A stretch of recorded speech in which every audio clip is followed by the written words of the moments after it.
Boa noite a todos. Que bom que você veio hoje até aqui. Vejo vários rostos diferentes, novos. Alguns já cumprimentei, outros chegaram um pouquinho depois que eu tinha vindo aqui à frente. Você sinta-se bem aqui hoje.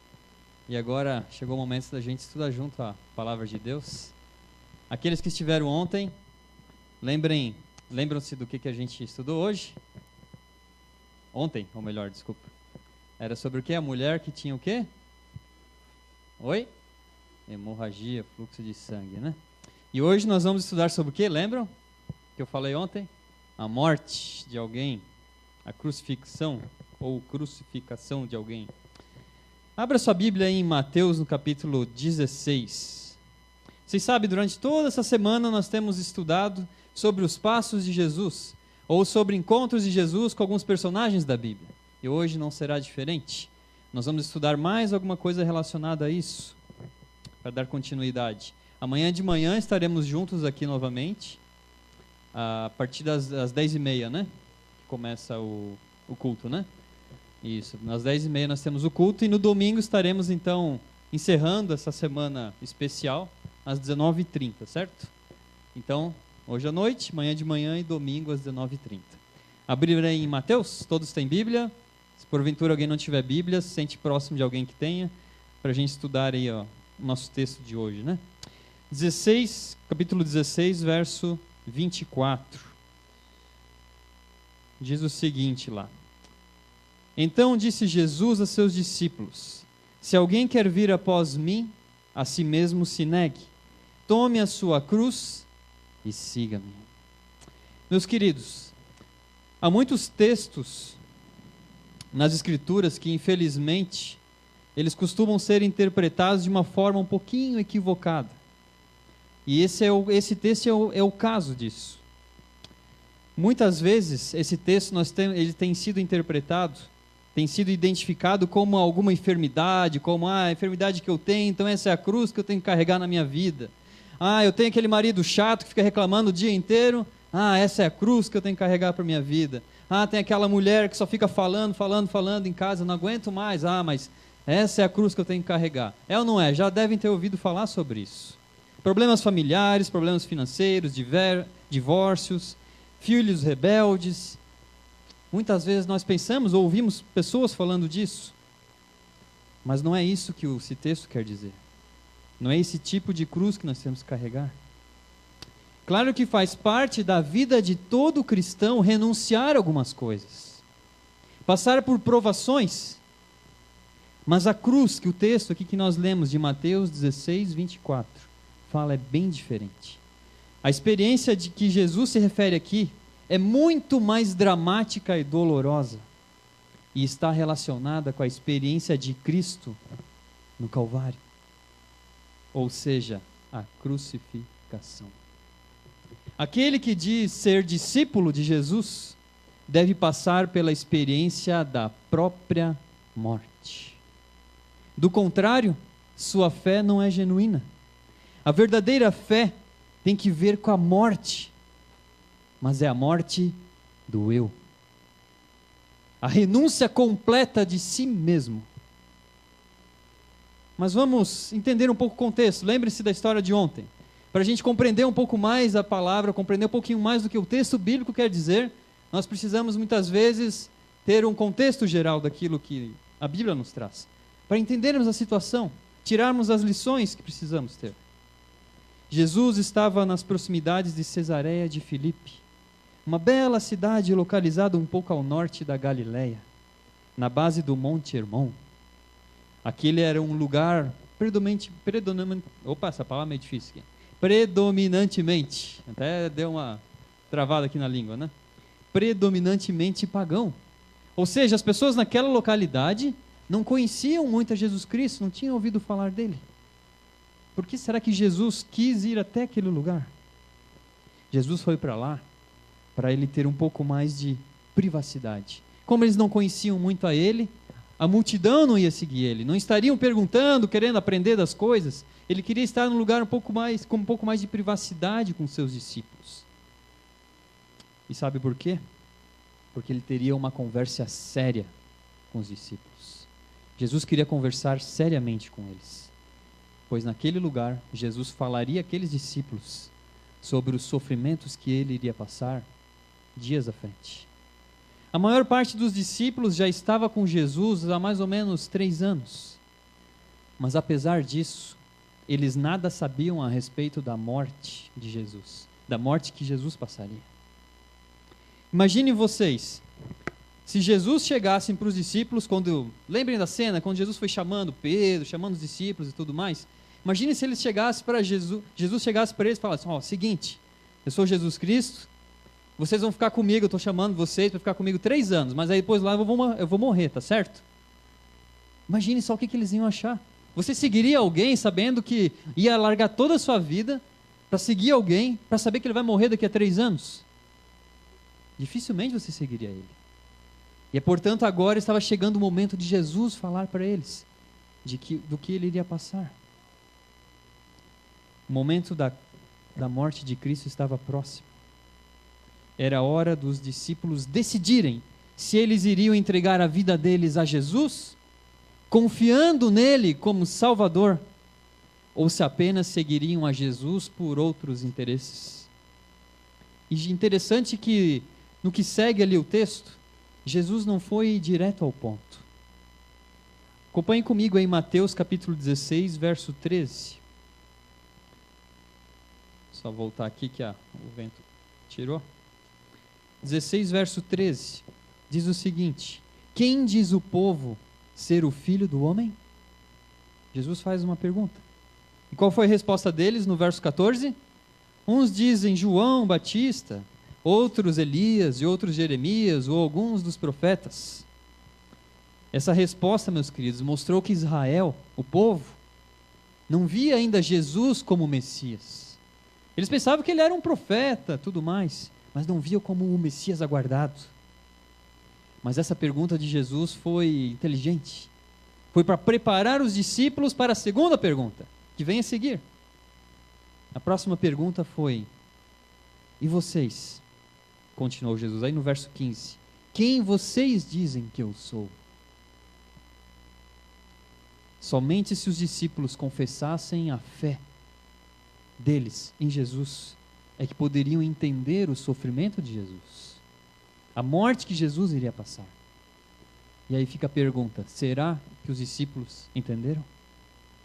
Veja a resposta de Pedro, Mateus 16, verso 16, que diz lá: tu és o Cristo, o Filho do Deus vivo.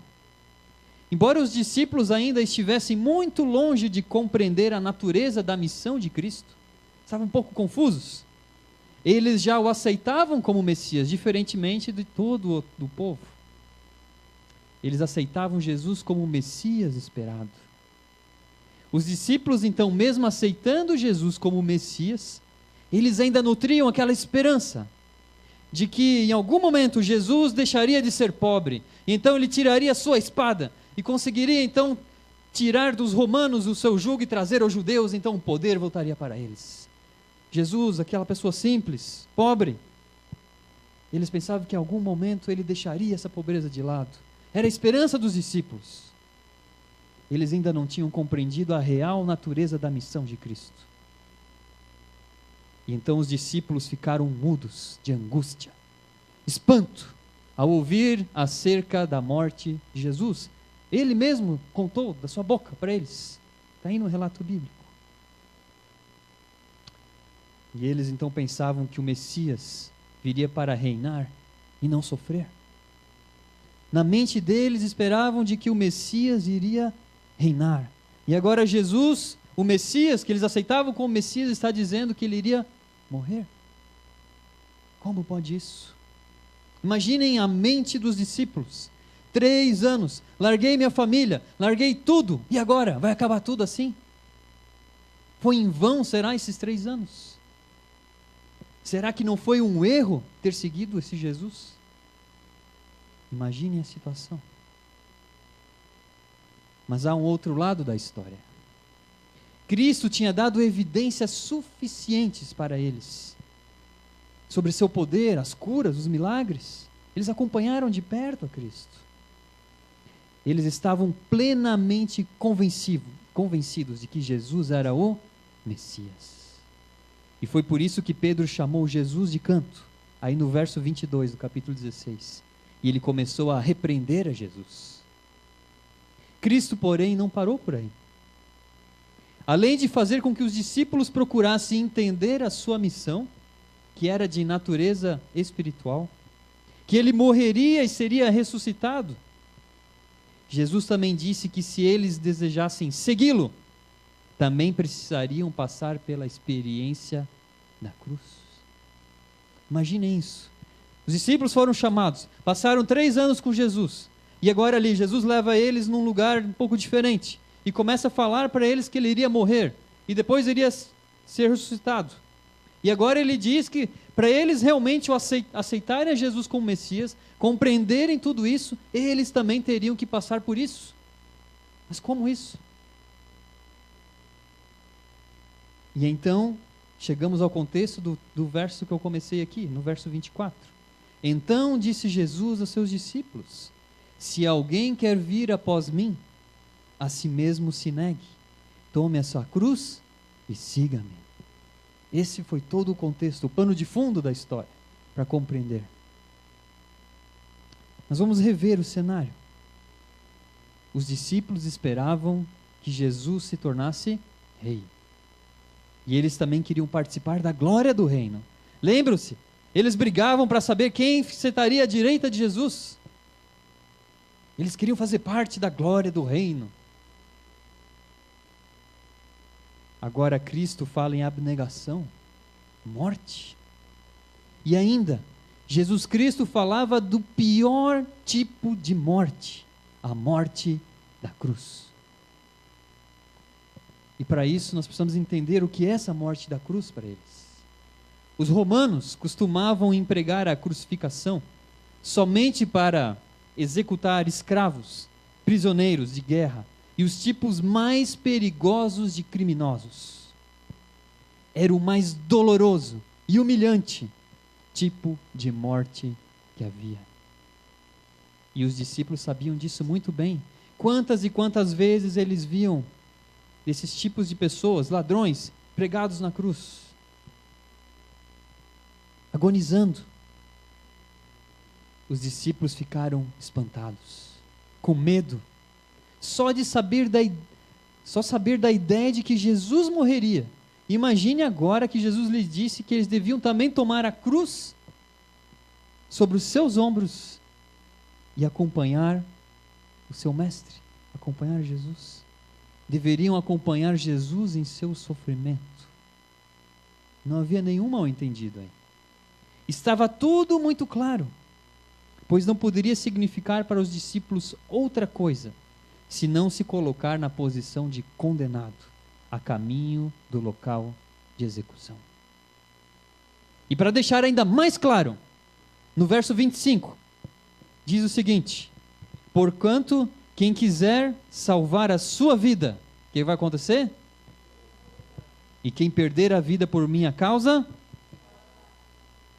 Jesus não estava falando de outra coisa a não ser de morte. Nesse momento, Jesus declarou o princípio básico do discipulado cristão, do verdadeiro sentido da fé, a morte do eu. Dentro disso, meus queridos, tem uns 2 tipos de pessoas. Há aquelas que aceitam a Jesus como seu Salvador, são crentes sinceros. Talvez nem entendam muito o que é isso, o que é ser crente sincero, o que é ter Jesus como Salvador. Mas o aceitaram de coração. E não há nada errado nisso, pois é o Espírito Santo, é a obra do Espírito Santo na pessoa. Mas ainda talvez falta a essas pessoas entender a gravidade do seu pecado. O pleno significado da morte de Cristo sobre o Calvário. Que isso, a morte de Cristo, pode trazer reconciliação com Deus e uma vida inteiramente transformada. Mas há um segundo grupo de pessoas. São aqueles que aceitam a Jesus como Salvador e entendem isso, entendem o plano da salvação, entendem Jesus como Salvador. Mas eles mesmos ainda não passaram pela experiência da morte, da experiência da cruz. São pessoas que confundem fé com apenas conhecimento intelectual. O estudar a Bíblia, como se isso fosse realmente somente fé. Confundem isso. Se enganam com a ideia de que todo o conhecimento que possuem é o que necessitam para uma vida cristã. Nós precisamos entender, meus queridos, de que cristianismo é a religião da cruz. E que jamais teremos uma experiência de fé verdadeira se não passarmos pela morte com Cristo sobre o Calvário. Não basta, porém, que Cristo morra em nosso lugar. Sua morte não garante automaticamente perdão a nenhum de nós. Não é algo automático. A menos que aceitemos, pela fé, a morte de Cristo por nós, ela não nos será de nenhum proveito. Você precisa aceitar. Se você não aceitar a morte de Cristo, não vai servir para nada. Ele terá morrido em vão para você. Quando reconhecemos a necessidade de nos identificar com Cristo crucificado e entregamos nossa vontade a Deus, é isso que nos torna acessíveis ao perdão divino.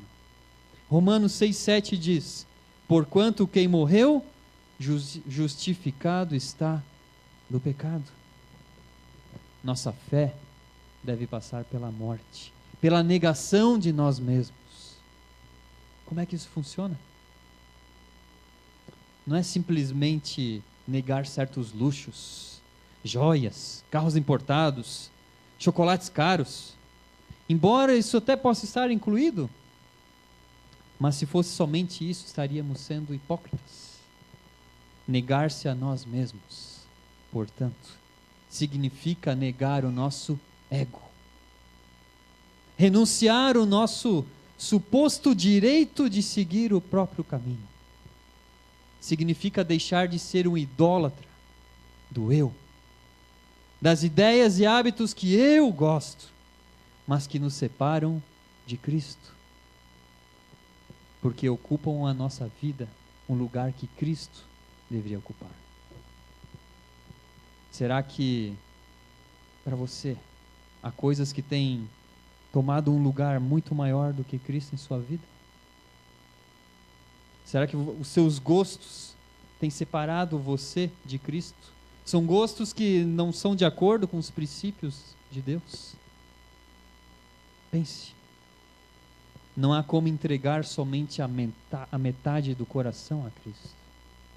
Não há como amá-lo e continuar apegado a certos ídolos, gostos, ambições. Existe uma lei da física que diz que dois corpos não podem estar no mesmo lugar, ocupando o mesmo espaço. Se nós trouxermos isso para o lado espiritual, isso também se aplica. Ou Cristo ou o eu ocupa o lugar na minha vida. Mas Cristo somente poderá ocupar o lugar na sua vida se o seu eu estiver cravado na cruz. É impressionante como Jesus usa essa metáfora da cruz. Paulo também ilustra sobre a renúncia do eu. E nós temos duas razões pelo qual essa crucificação do eu nos ensina algo. Primeiro, deixa eu perguntar para vocês. Alguém aqui conseguiria, imaginando aqui a cruz, conseguiria se pregar sozinho na cruz? Conseguiria? Talvez você pregasse seus pés e uma mão, mas a outra você não conseguiria. Ninguém consegue se crucificar sozinho. Ninguém consegue por forças próprias se livrar da natureza centrada no eu, no egoísmo.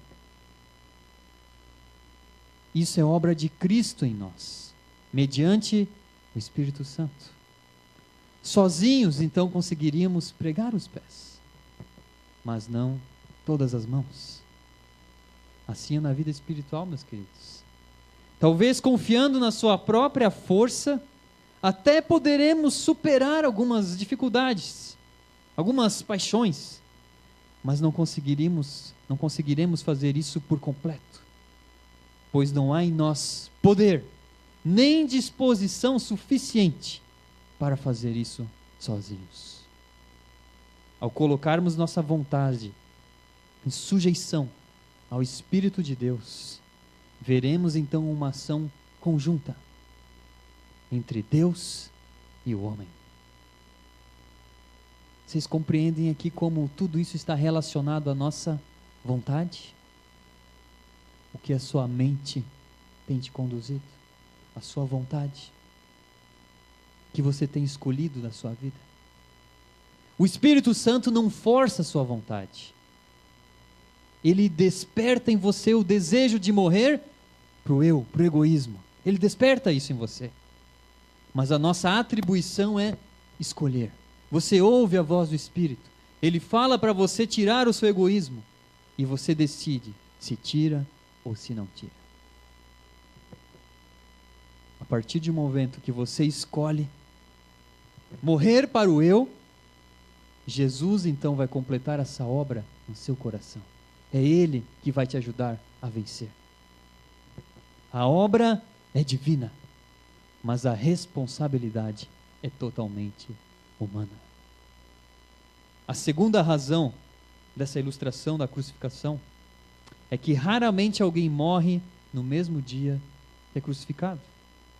A morte por crucificação pode demorar às vezes 7 ou 8 dias para acontecer. O mesmo acontece na vida espiritual. A morte do eu não é instantânea, não é uma mágica. Não ocorre no momento exato em que nós pregamos o nosso eu na cruz. Por isso devemos estar constantemente em vigilância, para que Satanás não resgate aquele eu que ainda não morreu na cruz, que está ali porque ele não morre instantaneamente, demora dias, demora tempo. Você deve estar vigiando.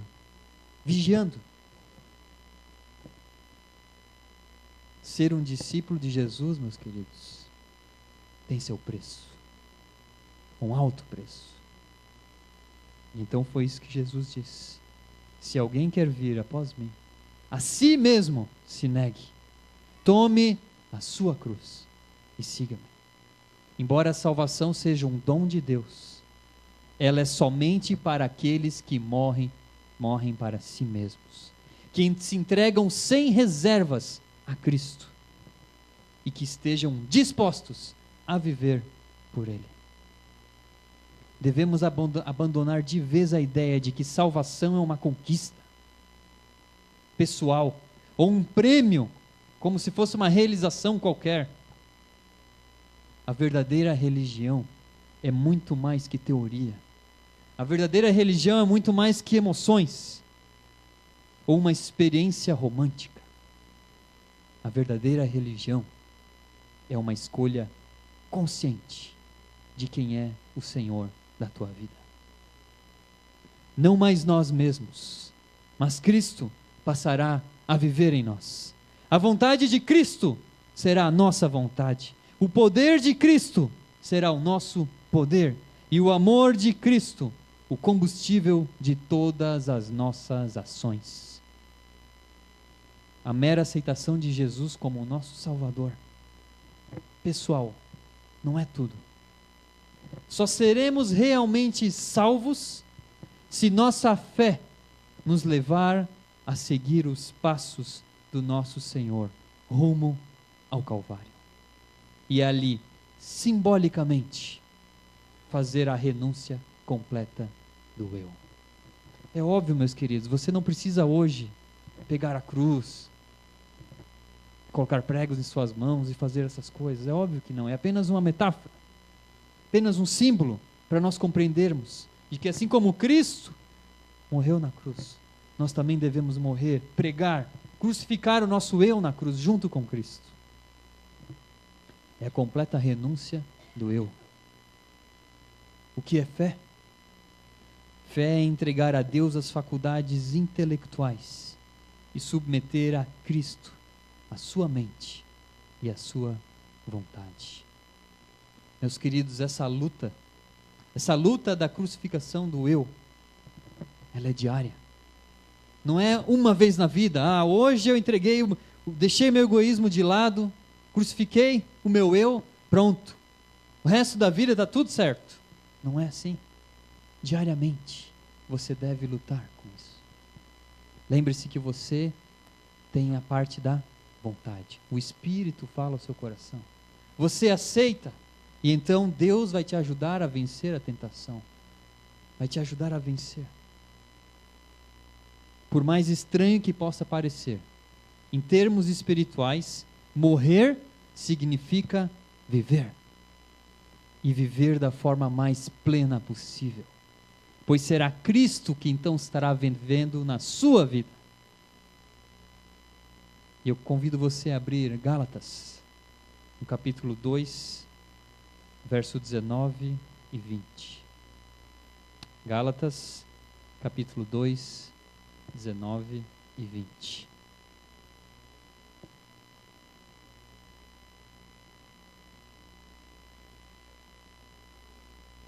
Gálatas 2, 19 e 20.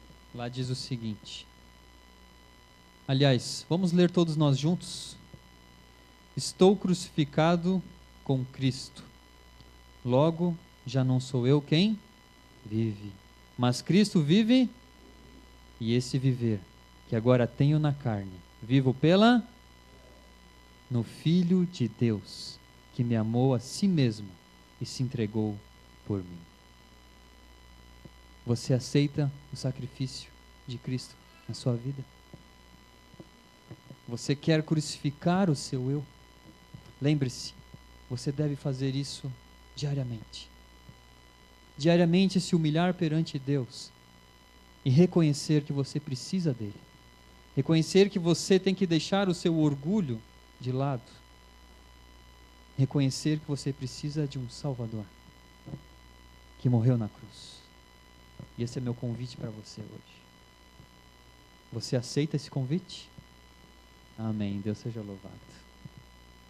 Irmã, vai cantar agora? Vamos ter uma mensagem musical. Que Deus nos abençoe. Amém.